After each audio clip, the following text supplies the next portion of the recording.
Very very good morning जी। Welcome. आप सबकी पढ़ाई आई होप बहुत ही अच्छी चल रही होगी। कई बार मेरे पास ये फीडबैक आता है कि सर सीए का कोर्स तो बहुत ही आसान है, मैथ्स ऑलमोस्ट 11-12 जैसा है, एक रीजनिंग छोड़ देते हैं, इंग्लिश इकोनॉमिक्स बिल्कुल 11th और 12 जैसा है, अकाउंट्स में भी कुछ चैप्टर्स 11-12 जैसे हैं। बेटा अगर सारी चीज़ें 11-12 वाली हैं तो मुझे बताइए फिर भी सीए इंस्टीट्यूट का पास परसेंटेज 100% क्यों नहीं आता? आप लोग 11-12 में चीज़ें पढ़ के आते हैं फिर भी 100% मार्क्स क्यों नहीं आते? सर आज तो आप डराने के मूड में हो। बेटा आप मुझे बताइए आपको कौन सा डॉक्टर अच्छा लगता है जो मीठी मीठी गोलियां दे लेकिन जिससे बीमारी ठीक ना हो, और एक ऐसा डॉक्टर जो इंजेक्शन लगाए, आपको सही सलाह दे, कड़वी दवाई दे लेकिन आप ठीक हो जाए। आई होप लार्जली बच्चे सेकंड वाले में ही एग्री करेंगे। तो बेटा मैं वैसा टीचर हूं, मैं राइट गाइडेंस करता हूं, मैं लच्छेदार बातें करके आपको कम पढ़ा के कि आपका कोर्स जल्दी हो जाएगा, कम क्वेश्चन करा के और बाद में एग्जाम में आपको दिक्कत है, मैं वैसा टीचर नहीं हूं। ये आपने देख भी लिया है पीछे की क्लासेस में। That is the reason if we really are looking towards a degree, that CA degree, that brand CA degree, then logically we need to gear up, do some hard work for next 4 or 5 years if really we want to do ASH for next 40 years. और सबने hard work करा है। आपको सलाह देने वाले सही या गलत बहुत होंगे, लेकिन जो आपके साथ खड़ा हो वो बहुत कम लोग मिलेंगे। आपको यहां पर ऐसा साथी चाहिए जो आपके साथ खड़ा हो। हम ऐसे टीचर हैं जो आपके साथ खड़े रहेंगे, इसलिए आपको सही सॉल्यूशन दे रहे हैं, सही गाइडेंस दे रहे हैं, आपकी क्वेरी रिजॉल्व कर रहे हैं। मुझे अभी भी आजकल व्हाट्सएप पे एक बड़ा मैसेज, बड़ी स्टोरी कॉमन हो रही है, मुझे लगा वो स्टोरी मैं आपके साथ साझा करूं, शेयर करूं। टॉपिक स्टार्ट करने से पहले हम पहले उस स्टोरी की बात करते हैं। तो बड़ा घूम रहा है आजकल फेसबुक पे कि एक बहुत बड़ा सा समुंदर था, उसमें एक पक्षी था और वो पक्षी वहां से पानी निकाल के बाहर फेंक रहा था। वहां एक और बड़ा पक्षी आया, उसने कहा तू ये क्या कर रहा है? उसने कहा इस समंदर ने मेरे को धोखा दिया है, इसने धोखे से मेरे बच्चे रख लिए हैं, तो मैं ये पानी निकाल रहा हूं जिससे कि ये सूख जाए। वो हंसने लग गया। जो दूसरा पक्षी आया था वो हंसने लग गया। उसने कहा तू बेवकूफ है यार, कैसी कैसी बातें करता है, क्या लंबी लंबी छोड़ है, हमारी भाषा में, बुम्बैया भाषा में, क्या लंबी लंबी तो छोड़ है यार, ऐसे कभी हो सकता है? इतना बड़ा समुंदर और तू छोटा सा। कह रहा नहीं मैं कोशिश करूंगा। उसने कहा भैया तू सलाह मत दे, सलाह करके तू मुझे डिमोटिवेट कर रहा है। मुझे डिमोटिवेट वाले नहीं चाहिए, मुझे मोटिवेशन वाले चाहिए। या तो यहां खड़े होके मुझे मोटिवेट कर और साथ देना है तो मेरी हेल्प कर। मैं एक पानी निकालूं, तू भी निकालेगा तो 2 पानी निकलेंगे। उसको बात समझ में आ गई, वो भी शुरू हो गया साथ में, वो भी साथ में शुरू हो गया। उसके देखे देखी पूरा झुंड आ गया, लाखों पक्षी आ गए, लाखों पक्षी समंदर में से पानी निकालने लगे। जब सारे पक्षी पानी निकाल रहे थे तो विष्णु भगवान ऊपर वो गरुड़ पे बैठे हुए थे। गरुड़ ने कहा जी मुझे जाना है, जैसा कहते हैं मुझे ब्रेक चाहिए, मेरा डेट है, मेरी अपॉइंटमेंट है। तो गरुड़ जी ने कहा विष्णु जी से कि मेरी डेट है। और विष्णु जी ने कहा भाई तेरी कहां से डेट आ गई, तो तू मेरे साथ है। गरुड़ ने कहा नहीं जी मेरे सारे नीचे दोस्त नीचे हैं, मुझे उनकी हेल्प करने जाना है। तो गरुड़ जी ने पूरी कहानी सुनाई विष्णु जी को और गरुड़ चले गए। अब बेचारे गरुड़ जी चले गए तो विष्णु जी अकेले क्या करते, वो भी आगे साथ में। और विष्णु जी को देख के समंदर बेचारा घबरा गया। जो जर्नी एक पक्षी ने शुरू की थी, देखिए मोटिवेशन, पॉजिटिव मोटिवेशन से, पॉजिटिव सपोर्ट से, पॉजिटिव एनर्जी से क्या हो जाता है। विष्णु जी के आते ही समंदर घबरा गया, जी सॉरी गलती हो गई, उसने उस पक्षी के बच्चे वापस कर दिए। तो ये कहानी मैंने इसलिए सुनाई, आपको रियल लाइफ में नेगेटिव मोटिवेट करने वाले लोग बहुत मिलेंगे। अरे सीए, तूने कहाँ सीए ज्वाइन कर लिया, किसने तेरे को सीए एडवाइस किया था, सबसे घटिया कोर्स है, बच्चे पास ही नहीं होते हैं, बच्चे अटक जाते हैं। देख मेरा भी अटक गया था। तो भैया तेरा अटक गया तो जो सीए बने हैं वो भी तो बने हैं, ऐसे ही बन गए। मैं तो कह रहा हूँ छोड़ना है तो भैया आज ही छोड़ देना, इंटर फाइनल में जाके मत छोड़ना। लेकिन अगर आपको वो लोग देखने हैं जो मैं इस वाले चैप्टर से शुरू करूंगा, सीए की कहानी, सीए की जुबानी, जो आप बहुत टाइम से वेट कर रहे होंगे कि पंकज सर ने वादा तो किया था, बताया नहीं।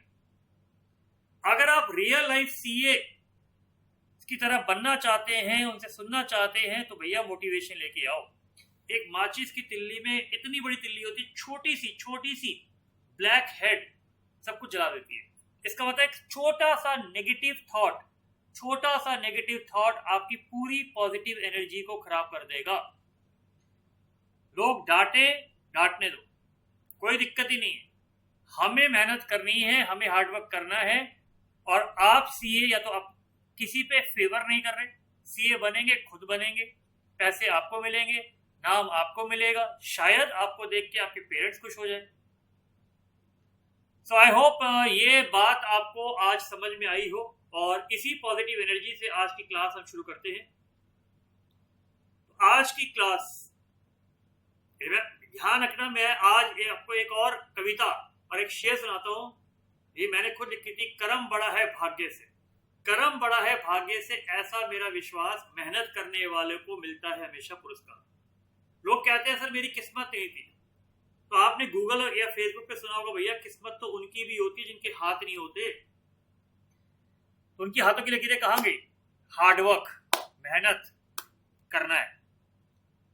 चलिए आज आप देख रहे हैं मेरे पीछे जो चैप्टर है वो है sale of good on approval और रिटर्न बेसिस। आईसीआई का चैप्टर 6 है, सेक्शन 3 है, यूनिट 2 है। एग्जाम में 5 नंबर का आता है। जो बच्चे अकाउंट सिर्फ पास होने के लिए कर रहा है, बेटा ये चैप्टर कर लेना, ये 100% क्वेश्चन आता है, बहुत ही आसान क्वेश्चन आता है। सर आप अभी यूनिट 1 करा रहे थे, फिर यूनिट 2 में आ गए, फिर यूनिट 3 में आ गए। बेटा ये जो कोर्स का स्ट्रक्चर है ये आईसीआई नहीं दिया, मैंने नहीं दिया, लेकिन इसका कोर्स का फ्लो सही नहीं है। जब बच्चा चैप्टर करेगा तो कुछ इंटरलिंक है। अब आप कहोगे सर पहले आपने एरर क्यों नहीं कराया? अरे भाई एरर के अंदर बिल्स ऑफ एक्सचेंज की एंट्री आएगी, मैं कहां से करा दूं? बिल्स ऑफ एक्सचेंज सेक्शन 3 के अंदर है। सर आपने बैंक रिकंसिलेशन नहीं कराया, अरे भाई बैंक रिकंसिलेशन में फिर बिल्स का पॉइंट आएगा, कैसे करा दूं? सर आप सेल ऑफ गुड क्यों करा रहे हो? भैया अभी इन्वेंट्री कराया है, उसमें ट्रेडिंग अकाउंट कराया है, वो काम आएगा आपको इधर, किस लिए कराया है? तो ये आईसीआई का सिलेबस था। अगर आप इस सिलेबस की बात करें, जब हमने कोर्स स्टार्ट किया था तो section 1 chapter 1 theoretical framework 5 number का था। इसमें से याद करिए अकाउंटिंग टर्मिनोलॉजी, अकाउंटिंग डेफिनेशन किताब के पीछे दे रखी है, और मैं हर क्लास में आपको बता भी रहा हूँ प्रोविजन क्या होता है, एसेट्स क्या होता है, लायबिलिटी क्या होता है, इन्वेंट्री क्या होता है। तो ये वो टर्म्स है। तो ये चैप्टर के साथ साथ आपका यूनिट नंबर 3 अपने आप हो जाएगा। यूनिट नंबर 4 मैंने डेप्रिसिएशन के चैप्टर में कराया था, डिटेल में हम करेंगे फाइनल अकाउंट्स के चैप्टर के पास। यूनिट नंबर 5 हमने कर लिया है, यूनिट नंबर 6 हमने कर लिया है, यूनिट 8 हमने कर लिया है, 9 हमने कर लिया है। तो सर 1, 2 और जो 7 रह गए, ये बिल्कुल लास्ट में जब मैं थ्योरी रिवाइज करवाऊंगा तो उस समय आपको दूंगा, अभी नहीं। ये ऑलमोस्ट हमारा हो गया, इसलिए मैंने ये दिखाया आपको। फिर आते हैं चैप्टर नंबर 2 में, accounting process. Trial balance error वाले में हो जाएगा जी, subsidiary book, cash book, ledger, journal. अब हर चैप्टर में हम एंट्रीज कर रहे हैं, एक बार ये सारी एंट्रीज आपकी हो जाए, लेजर बनाना आप सीख लें, तो इन यूनिट को आईसीआई मॉड्यूल से रिवाइज में करवा दूंगा आपको, इसके अलग से लेक्चर दूंगा आपको। जी क्लियरिटी आ गई, कंफर्टेबल हो गई बिल्कुल अच्छी तरह। अब आगे बढ़ते हैं, फिर आते हैं चैप्टर नंबर 3। अभी बताया क्यों नहीं कराया मैंने, क्योंकि इसमें बिल्स ऑफ एक्सचेंज का पॉइंट आएगा। फिर आप पूछेंगे चैप्टर नंबर 4 क्यों नहीं कराया जी आपने? करवा दिया, उसमें सिर्फ एक टॉपिक रहता है स्टॉक टेकिंग वाला, बाद में करेंगे। चैप्टर 5 हमारा पूरा हो चुका है। अब आते हैं सेक्शन नंबर 3 में। तो अब हम ये चैप्टर करेंगे, ये टॉपिक्स करेंगे। इस सेक्शन 3 की वेटेज बुक के पहले मैंने दिया हुआ है, अराउंड 20 से 25 नंबर की इसकी वेटेज है। Sale of good average due date account current 5 5 5 15 number का क्वेश्चन आता है। 3 क्वेश्चन में से 2 करने होते हैं, तो 10 तो आते ही आते हैं, 10 तो आते ही आते हैं। तो इनको तो छोड़ना ही मत, छोड़ना ही मत, मैं कह रहा हूं, मैं बिल्कुल नहीं छोड़ना। क्लैरिटी आ गई यहां तक? बिल्कुल। करें स्टार्ट, करें श्री गणेश, आइए। और बड़ा ही इंटरेस्टिंग चैप्टर है, बहुत ही मजा आएगा। अगर मैं आवाज थोड़ा तेज चेंज करके बोल रही हूँ, धमाकेदार है जी, धमाकेदार चैप्टर है जी। और धमाकेदार है तो कहानी के साथ आएगा जी, बॉलीवुड अकाउंट्स की कहानी आएगी जी, रियल लाइफ कॉन्सेप्ट आएगा जी। इस टॉपिक में सिर्फ आपको ये बताया जा रहा है sale of good on approval और रिटर्न। तो आप लिख लीजिए, चैप्टर लिख लीजिए, चैप्टर का नाम लिख लीजिए, पेज नंबर लिख लीजिए, वेटेज लिख लीजिए, रजिस्टर में आप कर रहे होंगे। अब आप चैप्टर का नाम देखो, sale of good. Sale of good का मतलब माल को बेचना। ऑन अप्रूवल, या तो आप हाँ करोगे या ना करोगे। अप्रूवल या रिटर्न बेसिस, या तो आप सामान को रख लो या सामान को वापस कर दो। इसका मतलब इस चैप्टर में आपको यह बताया जाएगा कि आपको सेल की एंट्री कब बनानी है। अब मैं बहुत सिंपल भाषा में आपसे डिस्कशन करूंगा इसमें, फिर हम टॉपिक को स्टार्ट करेंगे। अकाउंटिंग स्टैंडर्ड 9 है रेवेन्यू रिकॉग्निशन। वो ये बताता है कि रेवेन्यू की एंट्री, सेल की एंट्री कब करनी चाहिए। रेवेन्यू क्या हो सकते हैं? Dividend, rent, sale of goods, services जो मैं आपको दे रहा हूं, उसकी एंट्री कब करनी चाहिए। अच्छा मुझे बताओ, पिज्जा ऑर्डर करते हो? हाँ भाई, भैया डोमिनोज का जरा पिज्जा ऑर्डर करना जरा। हाँ सर, कौन सा लेंगे? सर फार्म हाउस वाला भेजो, हाँ मीडियम साइज वाला, जल्दी भेजो। जैसे ही आपने ऑर्डर प्लेस किया, वो ऑर्डर पंच करते हैं, आपको मैसेज आ जाता है। क्या आप सेल की एंट्री, पिज्जा हट वाला, डोमिनोज वाला सेल की एंट्री उसी समय बना लेगा? नहीं बनाएगा, क्योंकि 30 मिनट में अगर पिज्जा नहीं आता तो आपको वापस फ्री देता है वो आपको। ना अभी तक पेमेंट मिली, अभी तक पिज्जा भी उसी के पास है। रास्ते में अगर पिज्जा गिर गया तो क्या आप पिज्जा के पैसे दोगे? नहीं दोगे। इसका मतलब रिस्क अभी तक पिज्जा वाले के पास ही है, रिस्क आपको ट्रांसफर नहीं हुआ। उसने कहा जी एक पिज्जा के साथ हम मान लीजिए एक मोबाइल का कैश कार्ड फ्री दे रहे हैं। जब तक पिज्जा देगा नहीं तो मोबाइल का कैश कार्ड रिवॉर्ड आपको मिलेगा नहीं। वो आपके दरवाजे पे आया, उसने नॉक किया, टिंग टोंग टिंग टोंग, आपने खोला, पिज्जा लेने से पहले ही पिज्जा उसी के हाथ से गिर गया, तो बताइए क्या आप पिज्जा के पैसे दोगे? नहीं दोगे। रिस्क और रिवॉर्ड अभी तक ट्रांसफर नहीं हुआ। अब पिज्जा आपके पास आया, अब वो गिर गया, तो रिस्क भी ट्रांसफर हो गया, उसने कैश कार्ड भी आपको दे दिया, तो रिस्क रिवॉर्ड ट्रांसफर हो चुका है। तो सेल की एंट्री हम तब ट्रांसफर करते हैं जब रिस्क और रिवॉर्ड ट्रांसफर हो जाता है, नहीं तो एंट्री नहीं होती। अब हम आते हैं इस चैप्टर में, sale of good on approval और रिटर्न। इसके लिए पहले मैं आपको एक बड़ा सिंपल एग्जांपल लेता हूं, दिमाग लगाइए। आप में से कितने बच्चों ने, ऑनेस्टली बताना, कितने बच्चों ने ऑनलाइन शॉपिंग करी हुई है? सर सबने करी हुई है, कैसी बात करते हो सर? सबने करी हुई है। अगर सबने करी हुई है तो सबने ये अमेज़न की रिटर्न पॉलिसी देखी होगी।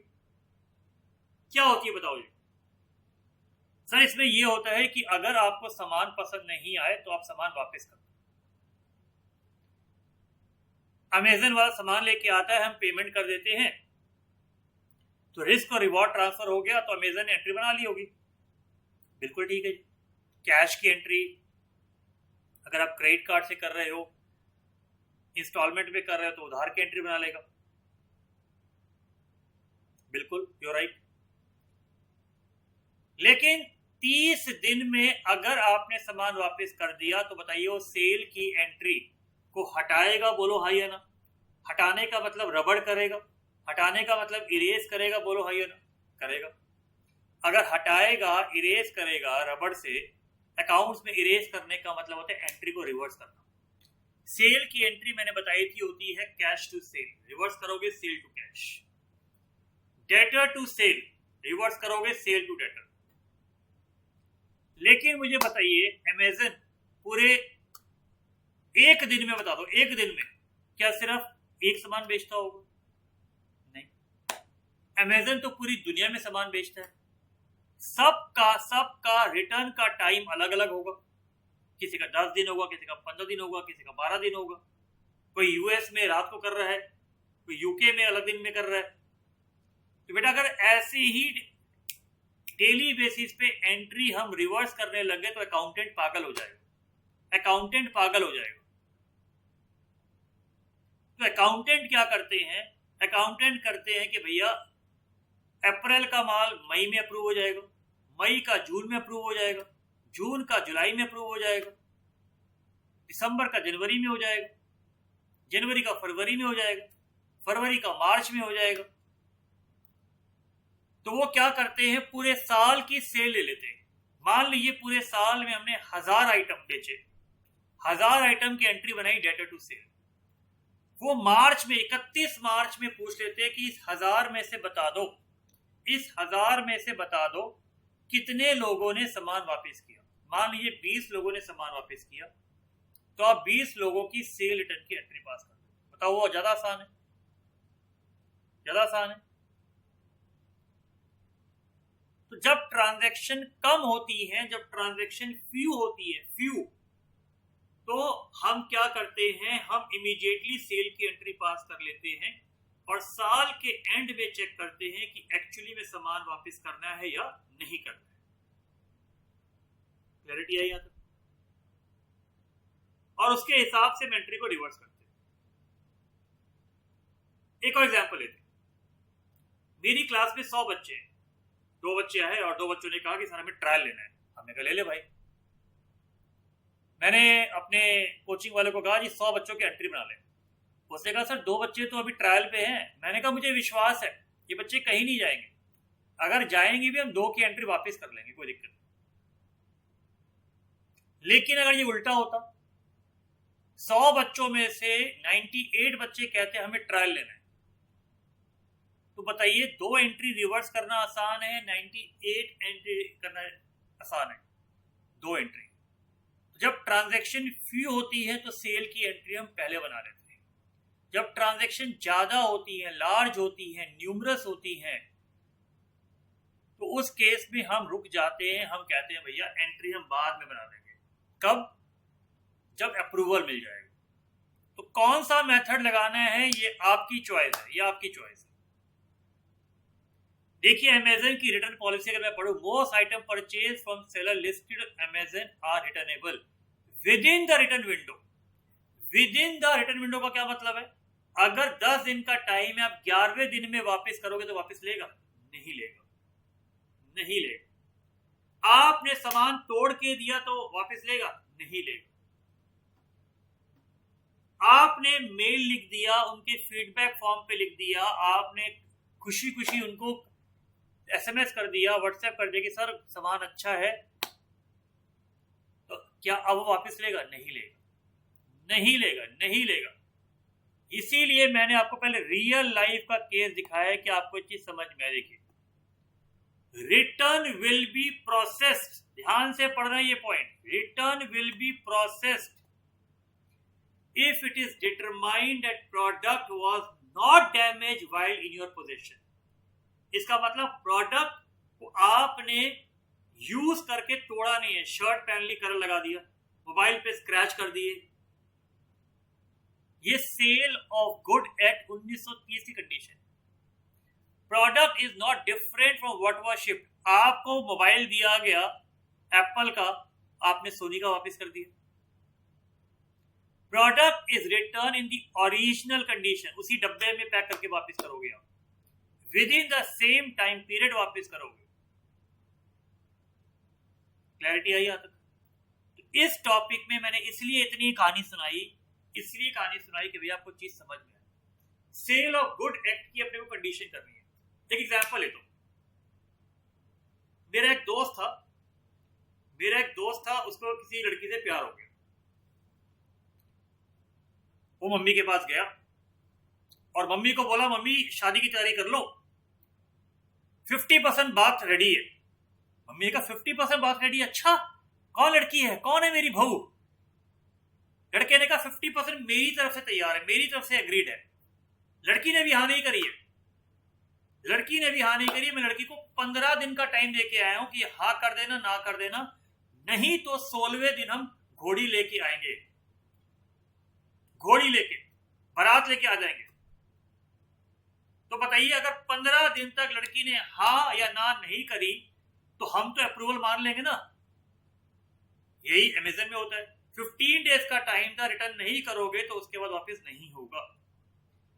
मम्मी को उसने कहा मैं लड़कियों को चूड़ियां दे के आया हूं, अगर वो चूड़ी पहन के, मेरी चूड़ी पहन के छत पे आ गई तो मैं समझ जाऊंगा कि उसने हाँ कर दी है। इसका मतलब आपने अगर घड़ी, टीवी, मोबाइल यूज कर लिया, इस्तेमाल कर लिया और लिख दिया कि सामान अच्छा है तो वापस नहीं होगा, सामान वापस नहीं होगा। तो ये कुछ अप्रूवल की कंडीशन है जो इस टॉपिक में, इस चैप्टर में हमें चर्चा करनी है। इस चैप्टर में कुछ एजम्पशंस हैं, इसमें सिर्फ एंट्रीज आएंगी प्राइमरीली आपको। ये क्रेडिट सेल की एजम्पशन है, इसमें उधार की सेल। तो इसमें दिमाग मत लगाना सर कैश सेल होगा तो क्या होगा, सर डेटर ने पैसे दे दिए तो क्या होगा, क्योंकि यहां पर हम सिर्फ फोकस करेंगे सेल की एंट्री में, सिर्फ सेल की एंट्री में एंट्री कब बनानी है, बस, और कुछ नहीं। तो इस टॉपिक में कुछ बेसिक एंट्रीज आपको आनी चाहिए, इस टॉपिक में कुछ बेसिक एंट्रीज आपको आनी चाहिए। तो पहले मैं आपको बेसिक एंट्री बताता हूं। तो सेक्शन 3 का है जी, मार्क्स की वेटेज जी 5 नंबर की मान के चलना। तो फर्स्ट इज, इसमें जो हमारा एक्ट होगा वो चलेगा जी सेल ऑफ गुड्स एक्ट 1930 का। सेकेंड पॉइंट, इसके अंदर कुछ बेसिक एंट्रीज आपको आनी चाहिए।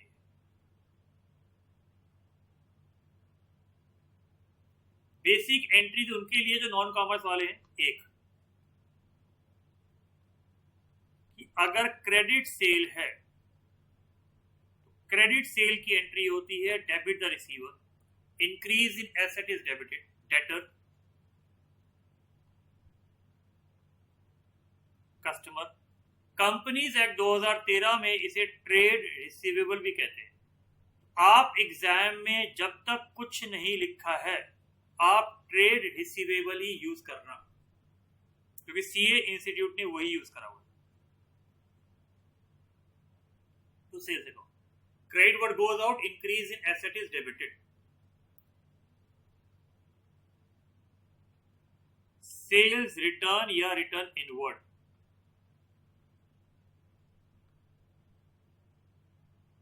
Return inward. Debit what comes in, credit the giver, debtor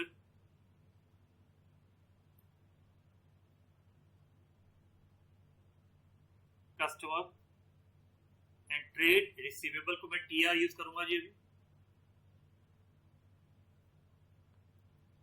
तीसरी एंट्री, अगर सेल नहीं हुई और हमें एंट्री को रिवर्स करना है, जो मैंने आपको बताया सेल नहीं हुई हमें एंट्री को रिवर्स करना है, रिवर्स करना है। रिवर्स में रबड़ तो होता नहीं है, उसी एंट्री को रिवर्स कर दो। Sale to debtor, customer, trade receivable. फिर मैंने आपको इन्वेंट्री के चैप्टर में बताया था स्टॉक की एंट्री। याद करिए, हमने बनाया था trading account OPD, Sunny Leone cute girl, ये बनाया था। तो हमारी क्लोजिंग स्टॉक की एंट्री क्या बनी थी? ये क्लोजिंग स्टॉक कहां पर था? ये ट्रेडिंग अकाउंट की क्रेडिट साइड पे था, एंट्री थी क्लोजिंग स्टॉक टू ट्रेडिंग। तो ये 4 एंट्रीज हैं जो इस टॉपिक में आपको बिल्कुल काम आनी चाहिए, बिल्कुल टिपिकल आनी चाहिए।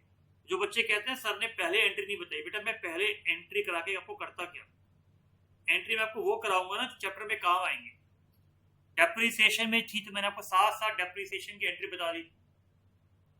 अब ये एंट्रीज आपको याद रहेंगी, भूलोगे नहीं। यहां तक कंफर्टेबल, क्लैरिटी आ गई अच्छी तरह। मैंने आपको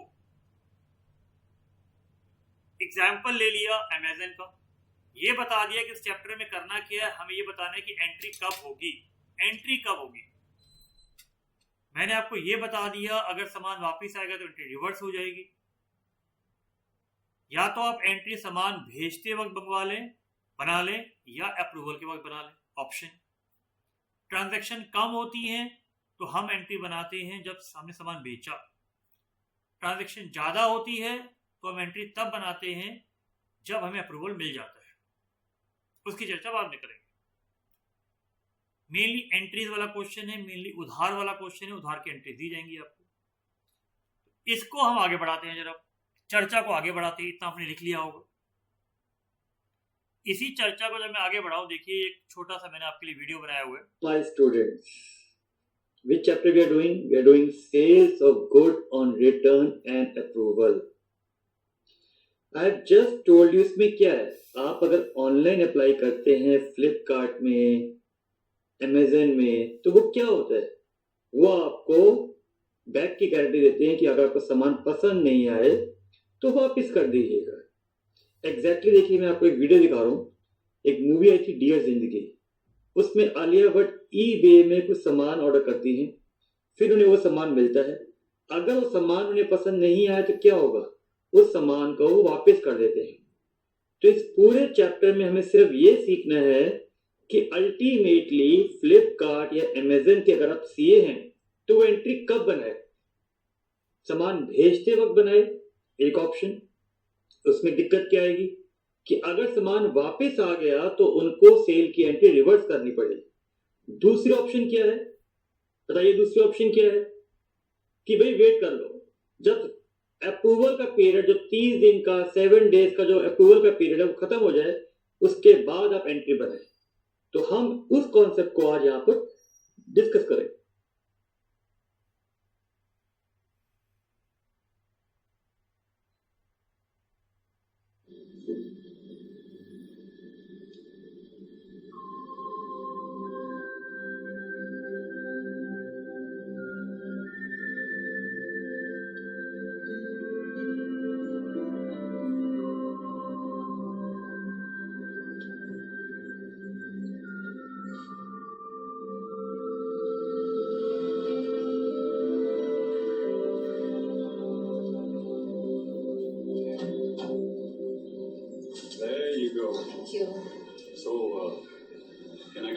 ये मूवी देखी होगी आपने?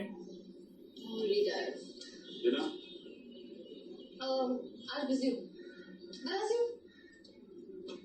See you.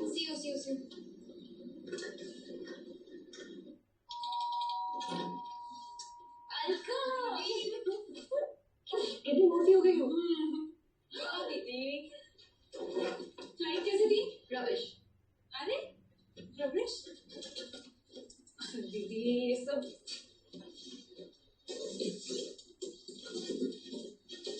दीदी,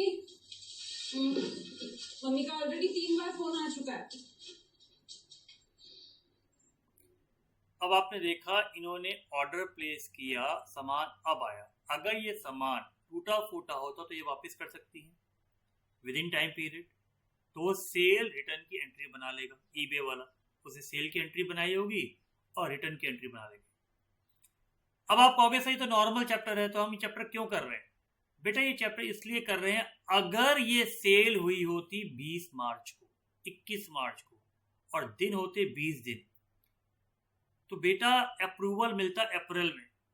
तो क्या आप अप्रैल तक अपनी बैलेंस शीट, अपने P&L, अपने ट्रेडिंग अकाउंट को रोक के रखोगे? नहीं, पॉसिबल नहीं, यू कैन नॉट। आप रोक के नहीं रखोगे। अब आप रोक के नहीं रखोगे तो क्या करा जाए? क्या करा जाए मुझे बताइए। अगर आप रोक के नहीं रखोगे तो क्या करा जाए बताइए। इसका मतलब कहीं ना कहीं आपको 31 मार्च को उसके बारे में डिसीजन लेना पड़ेगा। क्या आप कस्टमर को फोर्स कर सकते हो कि भैया सामान वापस कर? नहीं, वो कहेगा जी अप्रूवल का पीरियड है, 5 अप्रैल तक है, दे दूंगा। तो आपको 31 मार्च को अपने आप डिसीजन लेना पड़ेगा। जब आपको पता है कि भाई कस्टमर ने अप्रूवल नहीं देना और ना सामान वापस आया, क्योंकि अभी ट्रायल पीरियड खत्म नहीं हुआ, तो 31 मार्च को हम ऐसे आइटम जिसका अभी अप्रूवल नहीं मिला और जिसका टाइम पीरियड खत्म नहीं हुआ, हम उसकी एंट्री रिवर्स कर देते हैं। यही इस चैप्टर में अपने को सीखना है। इतनी चैप्टर की फील आपको अभी तक आनी शुरू हो चुकी होगी।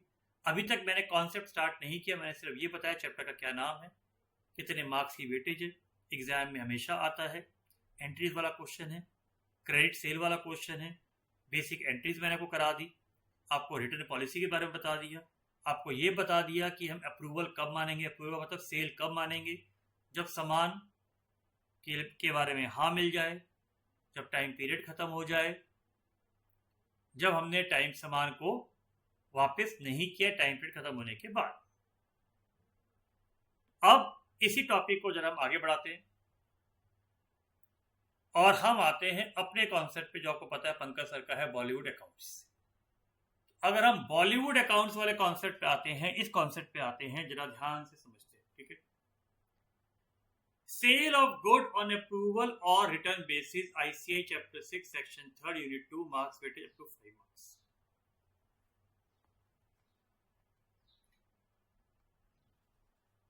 मान लीजिए दुकानें बंद है, मैंने एग्जांपल लिया, दुकानें बंद है कोविड की वजह से, और अब दुकानें खुली हैं। मैं दुकान का मालिक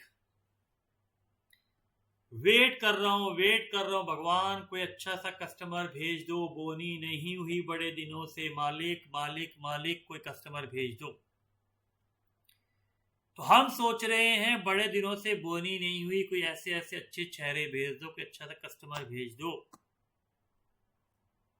कस्टमर ये आया, कस्टमर ये साहब आए, अजय साहब आए, नॉक नॉक नॉक। मैंने कहा हाँ मालिक, आप भगवान हैं, आप कस्टमर हैं, आप आए हैं, विराजिए, ठंडा लेंगे, गरम लेंगे, क्या लेंगे? नहीं, मैं ये चीजें नहीं लेता। किसी ने कहा यहां पर सामान अच्छा बिकता है तो मैं यहां पर आ गया, तो क्या किसी ने रेफरेंस दी है इसलिए मैं यहां पर आया हूं, नहीं तो मैं यहां पे नहीं आता। हमने कहा मालिक आपने बड़ा एहसान किया, आप आए, बड़े अहोभाग्य हमारे। इन्होंने कहा मुझे घड़ियां खरीदनी है, सिंगम वाली घड़ियां खरीदनी है। हाँ सर बिल्कुल हम घड़ियां बेचते हैं सर, लीजिए हम आपको डिस्प्ले में दिखाते हैं, ये रही घड़ियां सर। तो हमने उनको घड़ियां दिखाई, साहब को घड़ियां पसंद आई। साहब ने कहा अच्छा बताओ क्या प्राइस है। हमने कहा जी हम 4,000 रुपए की घड़ी बेच रहे हैं। जब मैंने 4,000 रुपए बोला होगा तो दिमाग लगाओ, मेरे दिमाग में कहीं ना कहीं इसकी कॉस्ट प्राइस लागत 3,000 रुपए चल रही होगी। बोलो हाँ या ना? हाँ बिल्कुल चल रही होगी।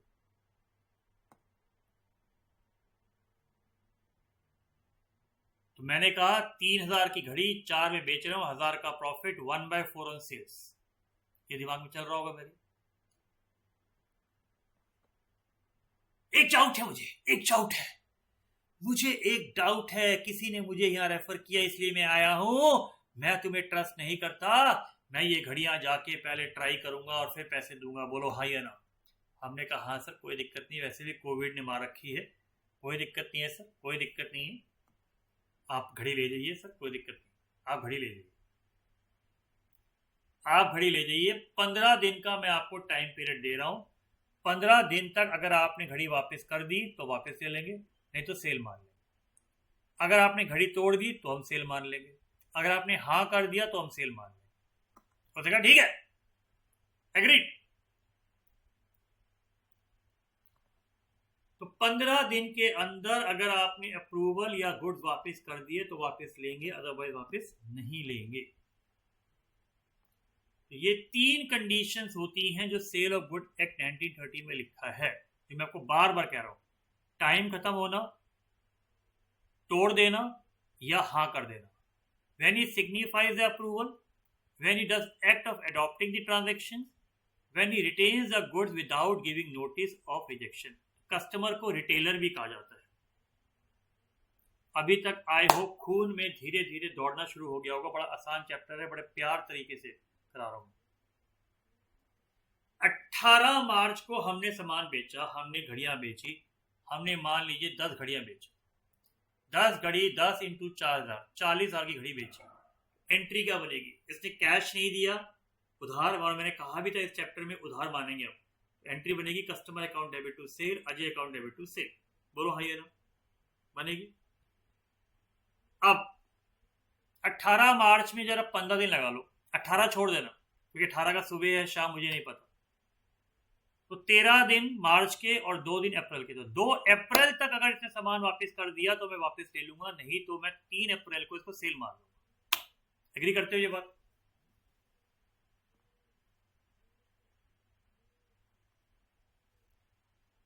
बीस मार्च को हमने कबूतर भेजा, कबूतर जा जा जा जा जा जा, साजन को चिट्ठी दे या कि मुझे 4 घड़ियां पसंद है। अब ये 4 घड़ियों का अप्रूवल आया, हाँ आ गया, यस आ गया, तो मुझे बताइए,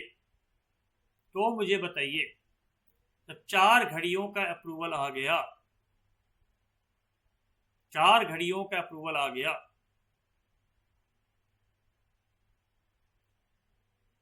तो क्या अब सेल की एंट्री दोबारा बनेगी? नहीं बेटा, सेल की एंट्री तो पहले बन चुकी है सर। 10 घड़ियों की एंट्री तो मैं पहले बना चुका हूं, debtor to sale, Ajay to sale, customer to sale. अब इन 4 की दोबारा थोड़ी बनेगी, सेल 14 की थोड़ी हुई है। तो अप्रूवल के टाइम पे एंट्री नहीं बनती क्योंकि पहले ऑलरेडी एंट्री बन चुकी है, ध्यान रखिएगा।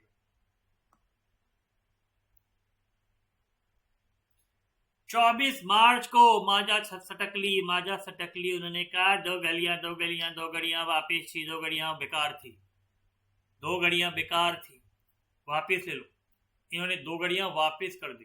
तो बताइए मेरे गोडाउन में 2 घड़ियां आ गई, फिजिकली आ गई। Sales return debit what comes in, return inward to Ajay, 4,000 into 2। अब मेरी गोडाउन में फिजिकली 2 है, बोलो हाँ या ना? 10 घड़ियां थी, 10 में 4 का अप्रूवल आ गया, 6 बची, 6 में से 2 वापस आ गई। तो 4 घड़ियां अभी भी बायर के पास है और 2 मेरे पास है, तो अभी भी 6 घड़ियों का मालिक मैं हूं। मुझे बताइए, मैंने अपनी कुर्सी किसी और को दे दी, भेज कोई बात नहीं, एक दिन यूज कर ले, तो क्या उसकी हो जाएगी? फिजिकली दी है, ओनरशिप तो मेरे पास है। ये टॉपिक याद रखना, ये इन्वेंट्री में काम आएगा। मेरी वाइफ किसी के पास, अपने दोस्त के पास चली गई 2 दिन के लिए, तो वाइफ तो मेरी ही रहेगी, ओनरशिप तो मेरी ही रहेगी। तो ये ध्यान रखिएगा पॉइंट। किसी टेंट वाला अपना सामान किसी को शादी में देता है तो वो सामान टेंट वाले का ही रहता है, मालिक टेंट वाला ही रहता है, ओनरशिप टेंट वाले की ही रहती है। वो एक घड़ी जो रिमेनिंग 4 थी उसमें से एक घड़ी वो पहन के आया, और हर घड़ी पे बैच कोड होता है, उस बैच कोड से पता लग गया कि भाई एक घड़ी और अप्रूव हो गई, 4 में से एक घड़ी का अप्रूवल और मिल गया। बताइए अप्रूवल पे कोई एंट्री बनाओगे? नहीं बनाएंगे सर, अप्रूवल पे एंट्री नहीं बनेगी। तो 18 मार्च हो गया, 20 मार्च हो गया, ठीक है जी, 24 मार्च हो गया, 25 मार्च मान लेते हैं, 24 मार्च ये आ गया। उसके बाद अपने पास 24 मार्च ये था, तो नो एंट्रीज पास्ड। अब आते हैं जी 31 मार्च। अब 31 मार्च का मुझे बताइए, 3 घड़ियां बच गई हैं, हमें बैलेंस शीट बनानी है, P&L बनाना है, ट्रेडिंग बनाना है, स्टॉक निकालना है। तो 2 घड़ियां ऑलरेडी मेरे स्टॉक इन हैंड है। वो 3 घड़ियों का मालिक अभी भी मैं हूं क्योंकि अभी तक कस्टमर ने अप्रूवल नहीं दिया। तो मुझे बताइए, क्या मैं कस्टमर को जबरदस्ती अप्रूवल ले सकता हूं?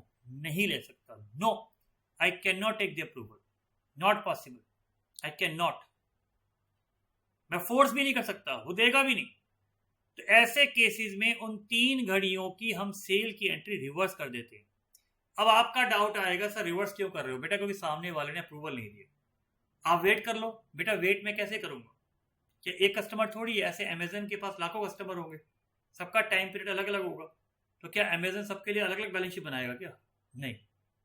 सर आप रिटर्न की एंट्री पास कर दो। बेटा रिटर्न का मतलब होता है वो सामान फिजिकली अपने पास आ गया, अभी तो आया ही नहीं है, इसीलिए हम पुरानी वाली एंट्री हटा देते हैं। डेटर टू सेल को लिखते हैं सेल टू डेटर। ये रीजन है, ये लीजिए। यू कांट फोर्स में, अभी 2 दिन बचे हैं 15 दिन में, so I am still checking the watches. बिल्कुल ठीक है जी। So I can not pass the return entry.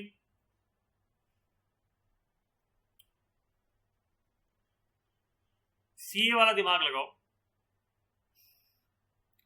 तो हम ये एंट्री रिवर्स कर देंगे और अगले साल जब सामान का अप्रूवल आएगा तो अगले साल सेल मान लेंगे, क्या दिक्कत है। अगले साल मानेंगे क्योंकि इस साल की एंट्री हमने काट दी है, कैंसिल कर दी है, साल खत्म, रात गई बात गई। अगला साल आएगा फ्रेश, पीछे से कोई लिंक नहीं होगा, ध्यान रखना। अगले साल की जब एंट्री बनाएंगे उसका पीछे से कोई लिंक नहीं होगा क्योंकि साल खत्म हो गया है, बुक्स क्लोज हो गई है। अब अप्रूवल पे कितना है, अप्रूवल पे स्टॉक कितना है। मैं मानता हूं स्टॉक इन हैंड मेरे पास 2 है, अप्रूवल वाला स्टॉक कितना है, 3 घड़ियों का। स्टॉक हमेशा किस पे आता है, कॉस्ट या एनआरवी पे। कॉस्ट कितनी थी, 3000, 3000 इंटू 3 9000। तो स्टॉक की एंट्री क्या आती है, स्टॉक टू ट्रेडिंग। यहां हम लिखेंगे स्टॉक विद कस्टमर। सर ये क्यों लिखेंगे, इसलिए लिखेंगे अगर इनकम टैक्स ऑफिसर आके गोडाउन में स्टॉक चेक करेगा, गोडाउन में सिर्फ 2 घड़ियां मिलेंगी, तो इनकम टैक्स वाला पूछेगा भैया तुम 2 + 3 5 घड़ी दिखा रहे हो और गोडाउन में 2 हैं, तो मैं लिखूंगा जी स्टॉक इन हैंड 2 हैं, स्टॉक विद कस्टमर 3 है। तो उसको क्लियर हो जाएगा कि भैया 3 घड़ियां भी कस्टमर के पास हैं, सेल अभी हुई नहीं। ये बेनिफिट होता है इसका।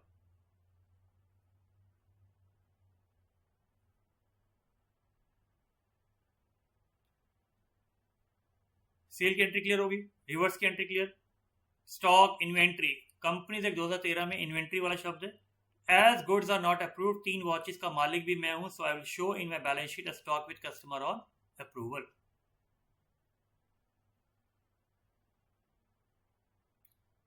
तो मेरी बैलेंस शीट में फिजिकल स्टॉक 2 आएगा, स्टॉक इन हैंड, और 3 आएगा जो स्टॉक अभी भी बायर के पास है, स्टॉक एज पर बुक्स कहते हैं उसको। सो यहां तक की चीजें बिल्कुल आपको कंफर्टेबली क्लियर हो गई होंगी। अब आपके दिमाग में 2 क्वेरी आ रही होंगी, पहले मैं उन 2 क्वेरी का आपको जवाब देता हूं। पहली क्वेरी आपके माइंड में चल रही होगी कि सर अगले साल उन 3 घड़ियों का क्या होगा। बेटा ये साल खत्म हो गया, पीछे वाली एंट्री आपने रिवर्स कर दी, 10 घड़ियों की एंट्री थी, उसमें से 4 का अप्रूवल आ गया, 2 वापिस आ गई, 1 का अप्रूवल आया, 3 आपने रिवर्स कर दी, तो ये 10 वाली एंट्री पूरी 0 हो गई। बोलो हाई या ना। अब 3 में से मान लीजिए उसने 2 घड़ियों को वापस कर दिया। बेटा अगर वो 2 घड़ी वापस करेगा तो वो गोडाउन में आएंगी, स्टॉक में आएंगी, लेकिन वो घड़ियां तो ऑलरेडी आप अपनी बैलेंस शीट में एज अ स्टॉक दिखा चुके हो। जो पिछले साल का क्लोजिंग था इस साल का ओपनिंग हो गया होगा। इसीलिए अगर घड़ियां वापस आती हैं, फिजिकली वापस आती है, टेंट वाले के पास चेयर वापस आती है, मेरी वाइफ मेरे घर आती है, लेकिन उसके लिए हम दोबारा से एंट्री नहीं बनाएंगे। टेंट वाला चेयर की एंट्री दोबारा नहीं बनाएगा, मैं अपनी वाइफ के लिए पासपोर्ट दोबारा नहीं बनाऊंगा, एक बार बन चुका है। इसीलिए अगर अगले साल सामान वापस आता है तो उसकी एंट्री नहीं बनती क्योंकि वो ऑलरेडी स्टॉक में इंक्लूडेड है। सर अगर वो अप्रूवल हो गया, अरे अच्छी बात है, बल्ले बल्ले हो गया, अप्रूवल हो गया तो सेल हो गई। सेल का मतलब क्या है, सेल की एंट्री बन जाएगी। सर आपने अभी तो कहा था अप्रूवल की एंट्री नहीं बनती। अरे भाई अप्रूवल की एंट्री पिछले साल नहीं बनती थी क्योंकि सेल की एंट्री पहले बन चुकी है। रात गई बात गई, साल गया, अब नया साल, नए साल में क्या अभी तक आपने सेल की एंट्री बनाई नहीं बनाई, तो अप्रूवल की एंट्री बना दो, सिंपल। क्लियरिटी। अगले साल की अगर हम बात करें, next year, mister Pankaj I approve 1 watch and return 2 to you. मैं 2 अप्रैल को 2 वापस करो। For 1 watch I pass 1 entry of sale as new year, new sale, last year entry was reversed. Ajay to sale की एंट्री बन जाएगी। यहां पर कई बार मेरे से बच्चा पूछता है क्लास में कि सर अगर प्राइस मार्केट में 4 की बजाय 5 हो जाए, 6 हो जाए, 2000। बेटा जो भी मार्केट प्राइस होगा, अप्रूवल की डेट पे जो मार्केट प्राइस होगा, क्योंकि ये फ्रेश एंट्री बन रही है, पहले की कोई एंट्री नहीं बनी है, तो फ्रेश प्राइस से उस प्राइस से एंट्री बनेगी। ये क्लैरिटी है।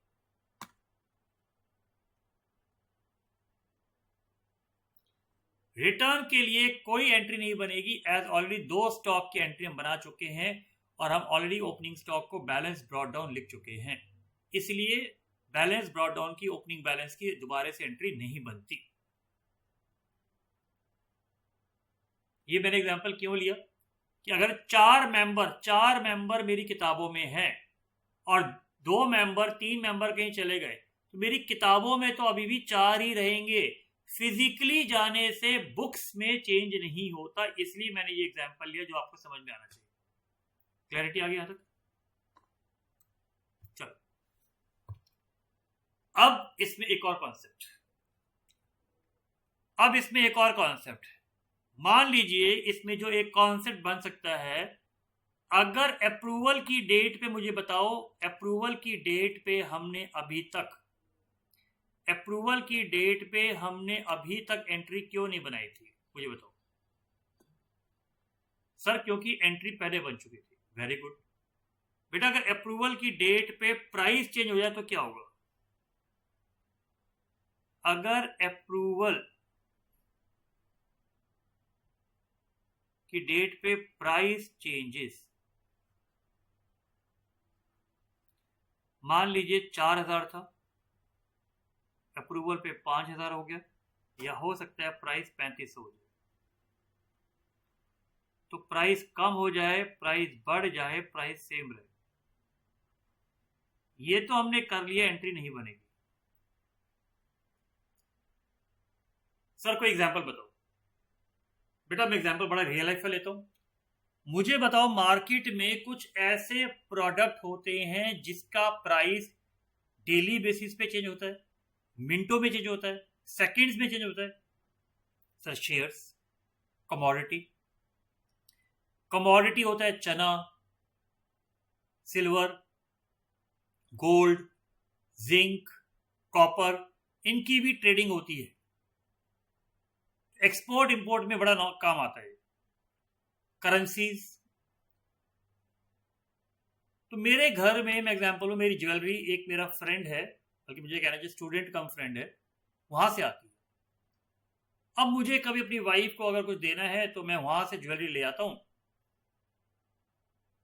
और उसको बोलता हूं, देख भाई मैं ये लेके जा रहा हूं, अगर तेरी मैडम को पसंद आएगा तो रखूंगा, नहीं तो वापस कर दूंगा। उसने कहा ठीक है सर, लेकिन क्योंकि वो ऑथराइज्ड गोल्ड का सेलर है, ट्रेडर है, वो साफ कहता है सर ठीक है, दोस्ती अलग धंधा अलग, आप मेरे सर हो तो मैं आपको इतनी फ्रीडम देता हूं कि आप घर जाके चेक करो, लेकिन सर मैं प्राइस आपसे वही चार्ज करूंगा जो जिस दिन आप हाँ भरोगे। तो जब मैं उससे लेके आया, मान लीजिए मैंने 30 ग्राम का सामान लिया, गोल्ड का रेट मान लीजिए 50,000, तो मैंने 1.5 लाख का सामान लिया, तो मुझे बिल काट देता है पंकज गोयल टू सेल्स 1.5 लाख। 2 दिन के बाद मैंने कहा हाँ जी अप्रूव्ड है। उसने कहा सॉरी सर, आज ना 1,51,000 हो गया, 1000 रुपये बढ़ गए, तो वो 1000 रुपये की एंट्री एक्स्ट्रा बनाएगा। बोलो हाँ या ना, क्योंकि 1.5 लाख की एंट्री पहले बन चुकी है, 1000 की एक्स्ट्रा बनाएगा। अगर मान लीजिए प्राइस 2000 कम हो जाएगा तो वो 2000 के लिए एंट्री रिवर्स कर देगा। इसमें वो क्रेडिट नोट और डेबिट नोट का कॉन्सेप्ट आता है जो रियल लाइफ में आप सीखोगे। तो रियल लाइफ में अगर कभी भी प्राइस चेंज हो जाता है तो डिफरेंस से एंट्री बनती है, तो डिफरेंस की एंट्री बनती है, डिफरेंस से एंट्री बनती है, भूलना नहीं। अगर 5000 है तो कितना इंक्रीज हुआ? 1000 रुपये इंक्रीज हुआ, तो यहां पर एंट्री बन जाएगी Ajay account debit to sales 1000। अगर कम हो गई है 500 रुपये तो हम उतने प्राइस से एंट्री को रिवर्स कर देते हैं। Easy, comfortable. फिर मैंने आपको इसमें क्या लिखवाया, एक पॉइंट की चर्चा हमने करी थी कि नेक्स्ट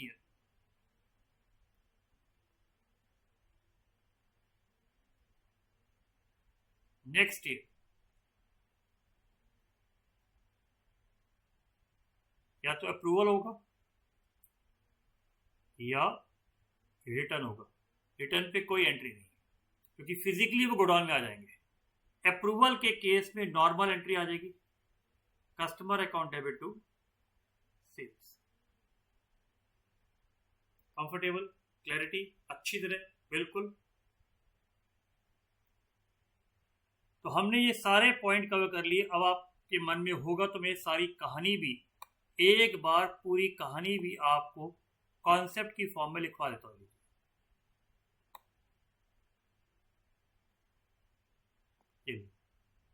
मैं यहाँ पे कॉन्सेप्ट भी पूरा आपको लिखवा रहा हूँ।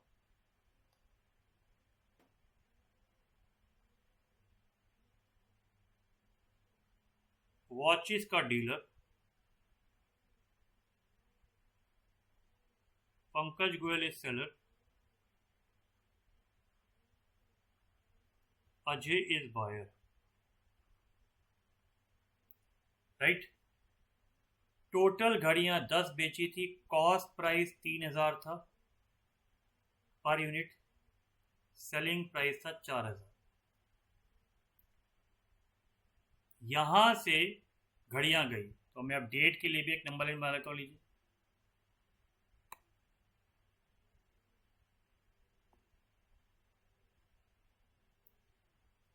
18 मार्च को सेल हुई, फिर 20 मार्च को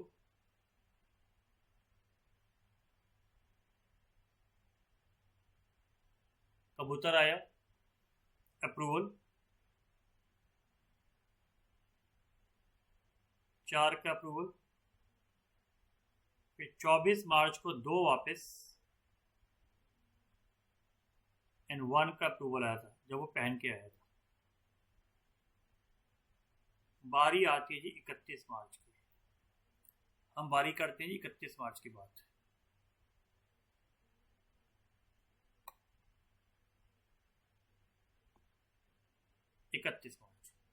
उसके बाद 2 अप्रैल में 2 वापस और 1 का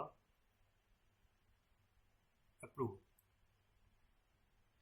ये कॉन्सेप्ट था हमारा। तो बताइए 18 मार्च को उसने एंट्री बनाई, क्या बनाई थी बताइए? Ajay account debit to, of course आप अजयज भी लिख सकते हो, मैं वहां पर उस चीज़ों पे नहीं जा रहा हूँ, टू सेल्स। 20 मार्च पे 20 मार्च पे no entry because already entry पहले पास हो चुकी है। इसमें अप्रूवल की कोई एंट्री नहीं होगी, सिर्फ रिटर्न की एंट्री होगी।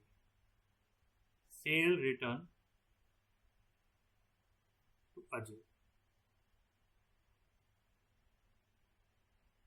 31 मार्च को 3 की journal entry reversed.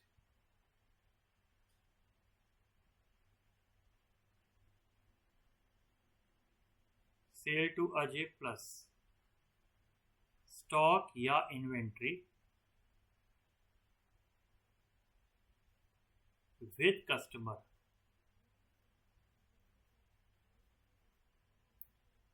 To trading. ध्यान रखना सिर्फ यही एंट्री सिर्फ कॉस्ट पे आती है, 3000 इंटू 3। यहां पर सेल की एंट्री है, कस्टमर की एंट्री हमेशा सेल प्राइस पे ही आएगी।